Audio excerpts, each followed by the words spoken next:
Right. So today, that's basically write Three gates, all three green, or pick another service. 5 components. Pause, cancel included. Hand it to a The stranger. spec is the productized move. The proof asset only exists to make the oldmoneyplaybook.com/thrivecart. King. The validation gate. At day 30, count paying customers, 5 or more. Timeline shape. Because the operator who plans for month 12 revenue at month 3 is 2 levers. The cheaper, faster, higher margin lever is to raise prices.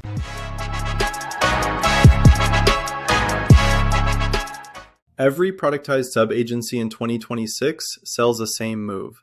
Flat monthly rate, unlimited requests, fixed turnaround, cancel anytime. King Gillette ran that play in 1903 with razor handles and blade refills. The unit was different. The mechanic, the cheap anchor, the recurring consumable, the lifetime value buried inside a sticky cadence, that part is older than the tools selling it back to you. The model is new. The mechanic isn't. He's sitting in the study. If you had $1,000 in a laptop today, what would you actually do? That's the show. This week, the man who taught the country to pay for the same thing every week. He filed the patent in 1901 after 6 years of failed prototypes, including a draft pitched as the foundation of a single global corporation. By 1908, the safety razor and its blades had become the first mass-market consumable to bill on cadence in American history. King Gillette. I worked the road through the 1890s, a traveling salesman for the Crown Cork and Seal Company, bottle stoppers mostly. William Painter, who founded the firm, told me directly in 1895, invent something the consumer must throw away and repurchase. I spent 6 years on the prototype because the steel mills could not yet roll a strip thin enough to carry an edge. In 1901, I partnered with William Nickerson, an MIT-trained machinist, who solved what I could not. We capitalized the company at $5,000, half from my own pocket, half from 4 investors who would each return more than 100-fold by 1910. The first year we sold 51 handles. I considered closing the company. The second year we sold 91,000. The handle was never the business. The cadence was the business. The cadence requires a different kind of work than the handle does. That handoff is the exact part most people skip. Most listeners trying the productized sub play in 2026 pick a skill they like, then bolt a monthly price onto it. You're saying the order is wrong. Walk us through the audit. Before any work begins, what are the 3 gates the deliverable has to clear? 3 gates, all 3 green, or pick another service. The first, high-frequency need. The customer wants the deliverable monthly or more, not yearly. A logo is a one-time job. The trade does not return. A logo cannot subscribe eyes. It will fail at the first renewal. The second, definable in 1 sentence. 1 designed asset per business day, 24-hour turnaround, $497 a month. If you cannot say it in 1 sentence, the scope creep will eat you alive inside 30 days. The third, your own skill, or hireable cheap. You can execute the work yourself, or you can hire a contractor at 30 to 50% of your hourly equivalent and still keep at least 50% margin per client. 3 greens, then pick the price band before any work begins. The categories that survive the audit in your day are the same shape: graphic design, video editing for shorts, a great deal of demand at present, copy and content writing, social media management, no-code development on Webflow or Bubble, SEO content, podcast editing, slide deck design. 11, by my count, that clear all 3 gates. The categories that fail are the ones the new operator reaches for first: logos, brand identity packages, custom one-off development, regulated services. Each fails on at least 1 gate. The gating is the whole audit. The list is illustrative. Right. So today, that's basically write 3 candidate services across the top of 1 page, run the 3-gate test under each, cross out the failures the same afternoon. I want to ground the 3rd gate in something I lived. I spent 4 years as a product manager at a Series A SaaS before any of this. The thing I took from that job is that nobody who used our product remembered what we pitched them. They remembered what they could do the day after they signed up. That's exactly your high-frequency need gate restated. The "what's the blade in this service?" question is the same question the PM asks at activation. What does the customer come back for? So once the gates pass, what's the price band move and what's the entry offer? 3 bands. The entry, $297 to $497 a month. Design, social, content. The middle, $9.97 to $19.97. Development, video, SEO. The high, $29.97 to $59.97. Full marketing or strategy operations. The price band is not a vibe. It is a filter on the kind of client you will be working with for the next 12 months. The same service, priced at $2.97, attracts a different buyer than the same service at $9.97, and your time cost per ticket is constant either way. Underprice and the margin inverts. You are not losing dollars per client, you are losing the right to keep the company. On the entry offer, 3 options. Money-back trial, discounted first month, $199 first, $497 thereafter. Free first deliverable. The second is the most common, signals quality, and protects the client filter. The first 6 months you run discounted first month while you build social proof. Once case studies sell themselves, switch to flat.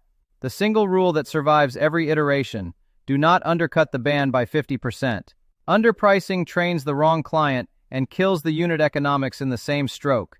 There is no recovery once you have trained that buyer. Okay, so the move this afternoon is 3 candidates across the top of one page, 3 gate tests under each. Pick one band by your own time per ticket math, pick discounted first month as the entry offer, close every other tab. The blade and handle part, the load-bearing principle. What's the question the listener asks at the audit? What's the blade? The handle is the bait. In 1903, we sold 51 handles and we sold 168 blades. The blade multiple was already there at year 1, just at no scale. The audit asks the same question of any service. What does the customer keep paying for after the first deliverable? If the answer is nothing, they could pause forever after one design. Then the service is a one-time product wearing a subscription costume. Design returns. The customer always needs a new asset. Video editing returns. The customer always needs a new short. Copy returns. The customer always needs new content. Logos do not return. Brand identity packages do not return. The categories the audit kills are the same categories the gate kills. The principle and the gate are the same instrument, framed twice. Right, the gate audit and the blade question are the same instrument. This is play 6 of 7 in the playbook we'll link. 7 plays the original operators ran, 7 modern tactics, free. Links in the description. So the service is picked, the band is set, the entry offer is on paper. The next thing the listener actually writes is the spec sentence. The spec is the productized move. The proof asset only exists to make the spec credible. Most operators in your day invert this and die in 2 weeks. They build a portfolio first, vague. They write a service description after, negotiable. Prospects scope creep them into bespoke work, and the margin disappears inside a month. In 1903, I did not ship the razor with a brochure listing what could be done with steel. I shipped 1 handle, 1 dozen pack of replacement blades, 25 cents per dozen, single-page instructional card in the box. The card said exactly what was in the box, exactly how to use it, and exactly when the customer would buy more, when the dozen ran out. The card was the spec. The card was not negotiable. Right, and that's the move people miss. The card was the spec. So in 2026 terms, the spec is 1 sentence on 1 index card. What are the components and what's the test that confirms it? 5 components, all non-negotiable. What is included? The exact unit count and the scope. 1 designed asset per business day. What is not included? The explicit list. No animation, no print, no logos. The turnaround time, fixed and committed, 24 hours. The communication channel, Trello, Slack, ClickUp, a custom portal. Pick one and enforce it. The pause and cancel terms. Pause anytime. Cancel with 7-day notice. Low friction lifts signups by more than the impulse cancel cost takes back. 5 components on 1 card. Then the test. Hand the card to a stranger. Can they tell you what they would receive? By when? For how much? With what limits? If yes, the spec passes. If they ask, but what about X? The spec is incomplete. Rewrite. Most failed productized subs at month 2 trace back to a spec sentence that failed the index card test on day 3. Okay, so the lever for week 1 is write the spec on 1 index card. 5 components. Pause cancel included. Hand it to a stranger. Pass the index card test or rewrite the same afternoon. Then the sales site. What's the listener actually building this weekend? A single page. In your day, the card the consumer holds is a web page, and the page must read in 20 seconds or the buyer is gone.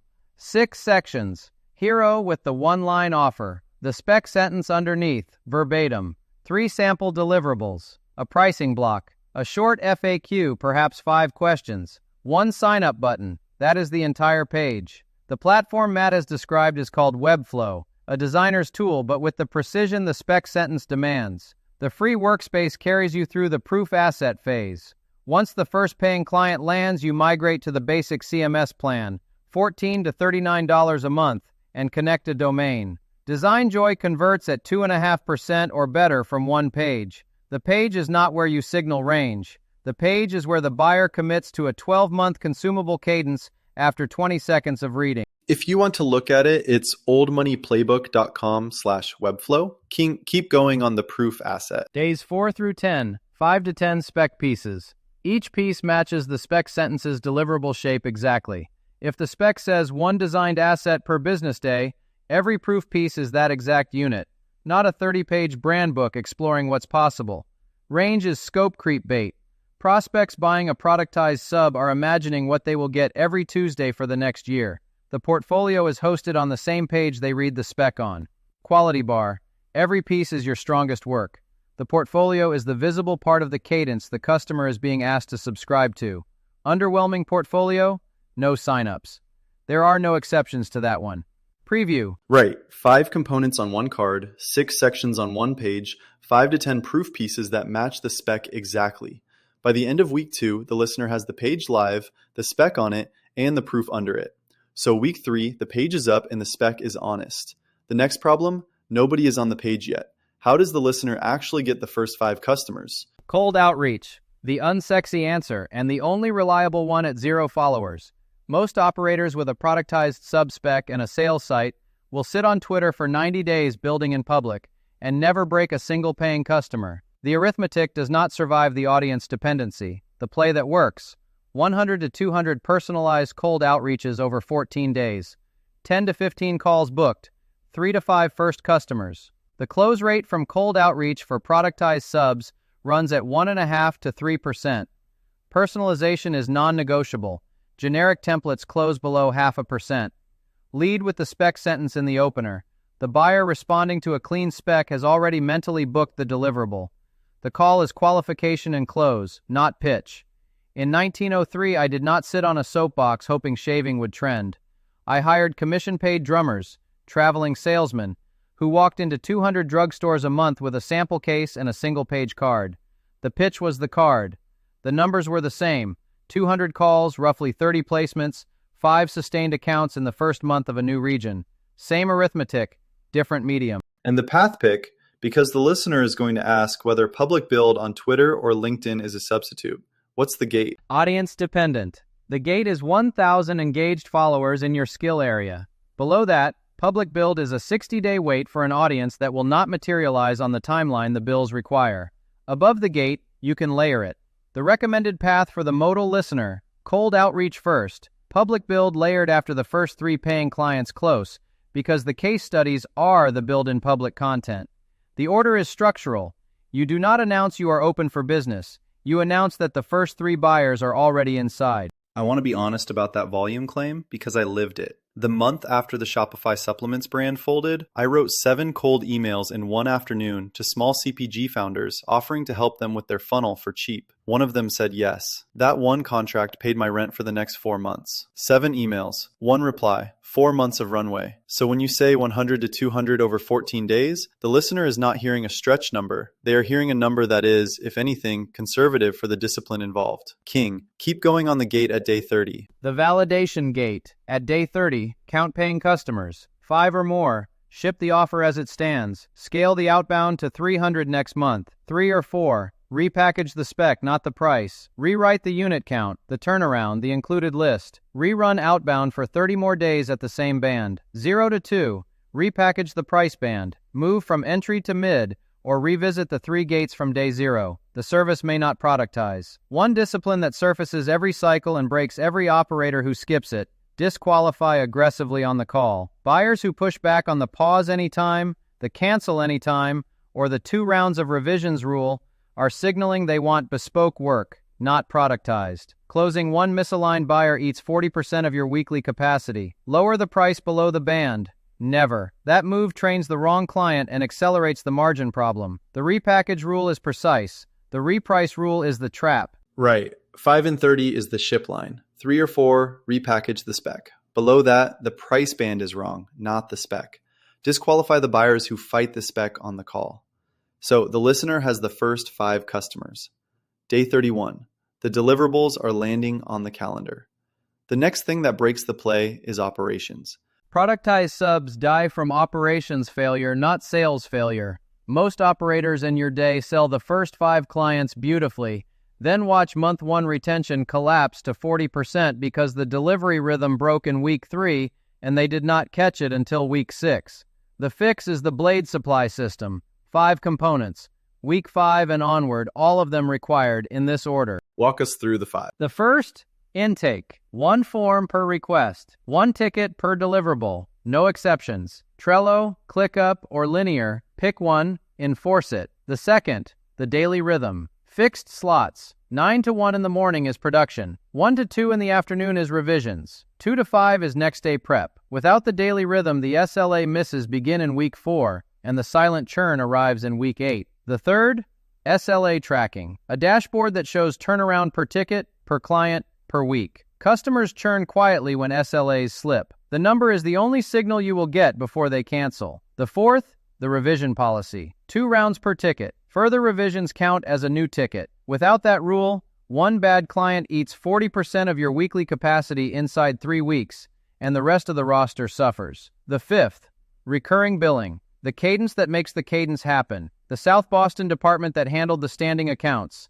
The cadence, the dunning, the replacement schedules was the engine that made the rest possible. In your day, that department is one platform. The lifetime ownership tool the operator buys once and bills customers through forever, Matt has mentioned it before, is ThriveCart. The shape of the tool is the same shape as the model. 1 purchase, infinite cadence. Native subscription. Order bumps at checkout. Post-purchase upsells. Dunning that retries the failed card automatically. Stripe handles payment.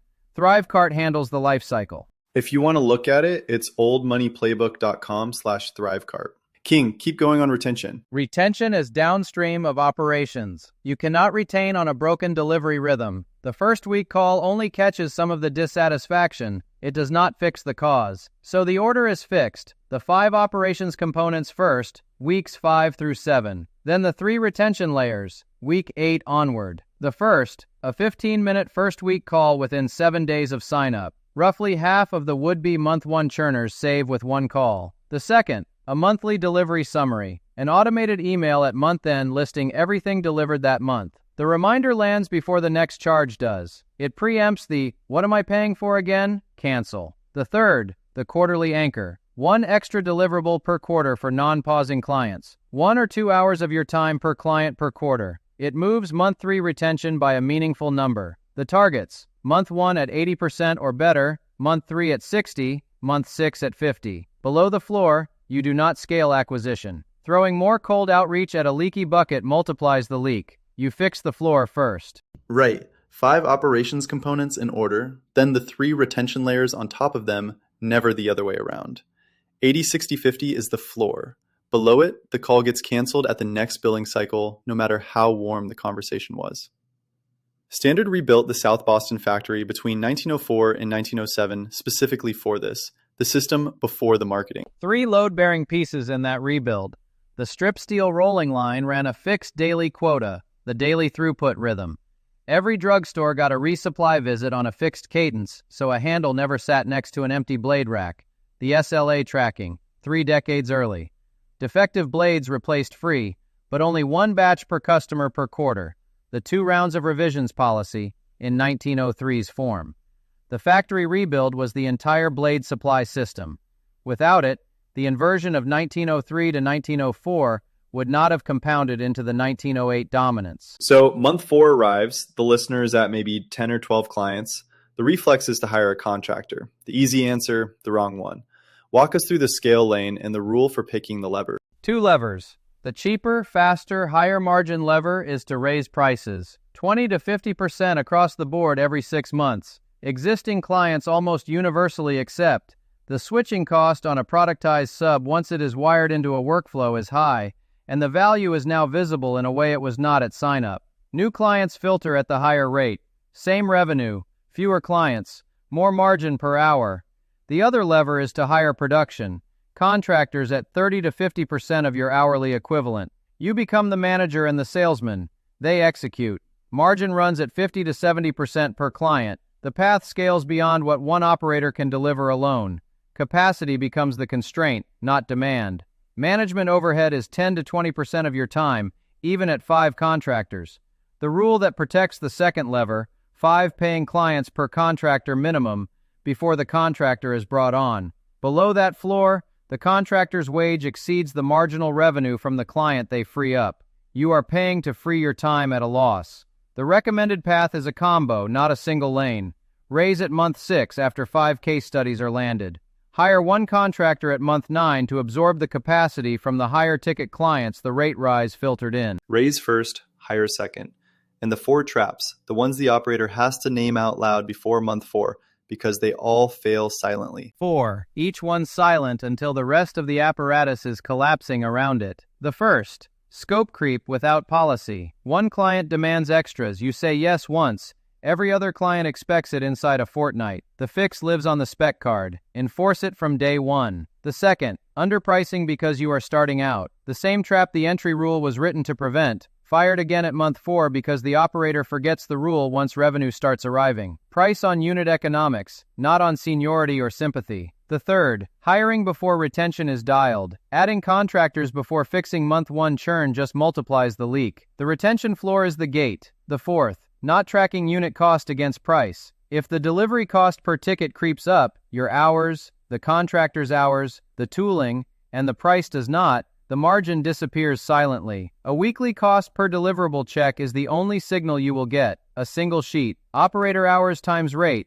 divided by tickets per month, against price. Floor at 50% margin per ticket. Below that, raise on the next renewal cycle before scaling anything else. And the timeline shape, because the operator who plans for month 12 revenue at month 3 is going to quit at month 4 thinking the play is broken. Realistic timeline by milestone, not by revenue. Month 1, proof of concept. The first paying client lands. The operator learns whether the spec sentence survives an actual buyer reading the page once and clicking through. Month 3, retention reveals itself. The first month 3 churn signal arrives. The operator knows whether the cadence holds, or whether the price band was wrong, or whether the spec produced the wrong client. Month 6, the model self-funds. Recurring billing means no chasing payments. Referrals begin to compound. Paid acquisition need drops. Month 12, capacity becomes the constraint. The scale lever decision arrives. Raise prices or higher production. Both paths exist. Neither is forced before the operator's own data tells him which one fits. This is the most cash flow friendly play in the season because the bill happens automatically and the dunning happens automatically. The operator's time goes to the diagnosis and the offer pick and the sales, never to chasing invoices. The first 60 days are setup loss-making. The first 90 are the gate. Working capital, $200 to $1,000 up front, covers the page tools, the billing platform, the project management. Far below most plays in the playbook. One last rule, the one that protects everything we have just built. Do not add a second productized service or a second category until specification number 1 has been profitable for 90 consecutive days. Most second service pivots in month 5 are shiny object syndrome dressed as scale. Standard did not add a second product line, branded soap, dispensers, aftershave, until 1918, 15 years after the razor's launch. The spec narrowness was deliberate. Run the same combo at a 6990 cadence instead of 1909, 1912, 1918. Same posture, different ledger. Right. Raise at month 6, hire at month 9, tape the 4 traps to the wall, run the weekly cost check, 90-day single spec cap. The lever this week is just the first one. Pick the service, write the spec, build the page. Carnegie said something similar about the partner side a couple of episodes back. The system before the second move. Same posture. King, standard podcast closer. Where can people find more of you? Where should the listener follow you? Calabasas, 1932. The grave's quiet. The book, The Human Drift, is out of print. The blades, I'm told, are still moving. Right. 7 plays, 7 modern tactics, free, links in the description. Next time, P.T. Barnum on building a personality brand when attention is the scarcest commodity. See you then.